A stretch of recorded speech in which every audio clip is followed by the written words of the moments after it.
तरीके से ये भी मैं जानना चाहती हूँ कि बहुत सारी इमरजेंसी सिचुएशन हमारे सामने आ जाती है। कभी कोई गिर गया हमारे सामने, उसमें बच्चा भी हो सकता है, बड़ा बुजुर्ग भी हो सकता है। हमारा फर्स्ट एक्शन क्या होना चाहिए अगर वो गिरा है, अगर वो कमर के बल गिरा है, अगर हम ये मान के चले तो?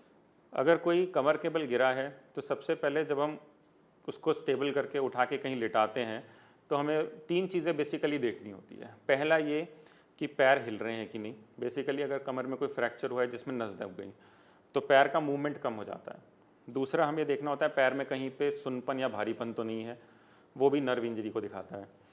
और तीसरा सबसे ज़रूरी, जब कोई पीठ के बल पीछे गिरता है तो एक चांस रहता है कि सर उसका पीछे ज़मीन पर लग जाए।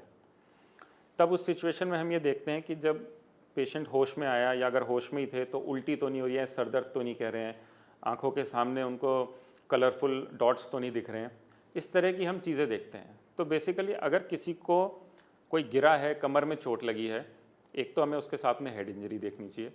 दूसरा, एक बार हमने पेशेंट को सीधा एकदम लिटा दिया, उसके बाद पैरों का मूवमेंट, सुनपन, भारीपन देखना चाहिए।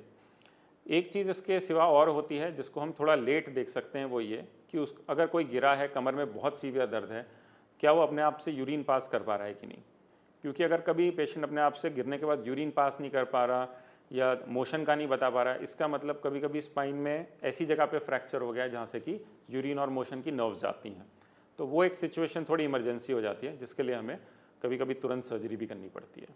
यानी अगर कोई गिरता है तो हमें कैसे पता चले कि इस टाइम पे हमें डॉक्टर के पास जाना है या नहीं जाना है? क्योंकि बहुत बार ये देखने को मिलता है कि कोई गिरा, वो नॉर्मली उठ गया, उसको उतना पेन फील नहीं हुआ, 4 दिन बाद देखते हैं कि हाथ में स्वेलिंग जब आई या बिल्कुल नहीं चल पा रहे हैं पैर से, तब वो डॉक्टर के पास जाते हैं। जो इस तरह की सिचुएशंस होती हैं जब 3-4 दिन के बाद पेशेंट को चलने में दिक्कत होती है या पेन बढ़ता है, नॉर्मली तब होता है कि अगर इनिशियल इंजरी जो होती है उसने अंदर कोई डैमेज किया हो।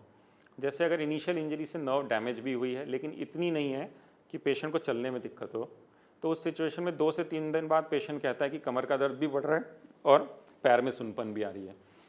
उस सिचुएशन में तो हम फ़ौरन MRI करा के देखते हैं पेशेंट का। ज़्यादातर बैक इंजरीज जो होती हैं उसमें किसी तरह की सर्जरी या इंटरवेंशन की ज़रूरत नहीं पड़ती। कुछ स्पेशल एरियाज़ होते हैं स्पाइन में, जैसे कि लोअर बैक और मिड बैक का जहाँ पे जंक्शन होता है, वो एक एरिया होता है जहाँ पे कि फ्रैक्चर होने का चांस बहुत होता है और वहाँ से बहुत इंपॉर्टेंट नर्व्स जाती हैं।